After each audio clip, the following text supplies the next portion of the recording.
Welcome back to Insight Book. Today, we're delving into one of the most beloved classics of English literature, Pride and Prejudice by Jane Austen. First published in 1813, this timeless novel is not just a romantic story, but a keen examination of social class, marriage, and personal growth. In the next 3 minutes, we'll take you through the key themes, characters, and plot of this remarkable novel. Pride and Prejudice is set in rural England in the early 19th century and centers on the Bennet family, particularly the second eldest daughter, Elizabeth Bennet.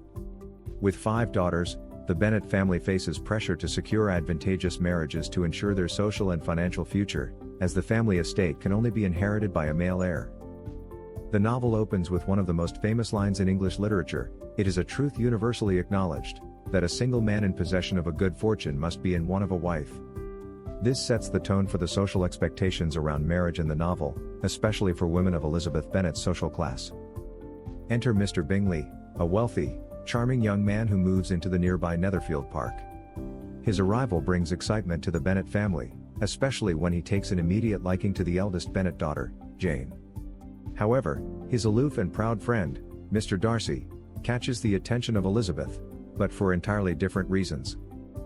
Mr. Darcy is introduced as arrogant and reserved, and Elizabeth quickly forms a strong prejudice against him.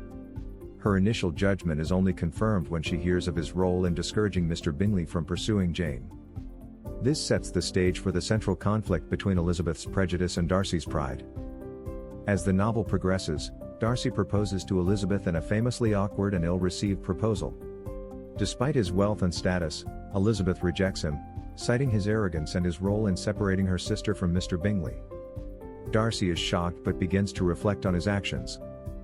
However, the story takes a turn when Elizabeth learns more about Darcy's true character. Through a letter, Darcy explains his actions in greater detail, including his complicated history with Mr. Wickham, a charming but deceitful officer who has manipulated both Elizabeth and her family. Elizabeth's prejudice begins to dissolve as she realizes her judgments were misguided. Similarly, Darcy's pride softens, and he goes out of his way to help Elizabeth's family when her younger sister, Lydia, elopes with the very same Mr. Wickham. The novel reaches its climax when Elizabeth and Darcy finally come to understand and respect one another. Their mutual growth, Elizabeth's ability to overcome her prejudices and Darcy's ability to overcome his pride, allows for a relationship built on mutual admiration and love. In the end, they are happily married. Through its vivid characters and sharp social commentary, Pride and Prejudice critiques the rigid class structures of the time, the role of women in society, and the nature of personal transformation. Elizabeth Bennet's wit, intelligence, and independence make her one of the most iconic heroines in literature, while Mr. Darcy's character arc illustrates the power of self-reflection and change. In conclusion, Pride and Prejudice is more than just a romantic novel. It is a profound exploration of human relationships, societal pressures, and the journey toward self-discovery. Jane Austen's timeless insights into human nature have ensured that this novel remains one of the most cherished works in English literature. If you're ready to experience this classic novel for yourself, I highly recommend reading Pride and Prejudice by Jane Austen. Thanks for watching. Don't forget to like, subscribe, and hit the bell icon for more classic book summaries and insights into timeless literature.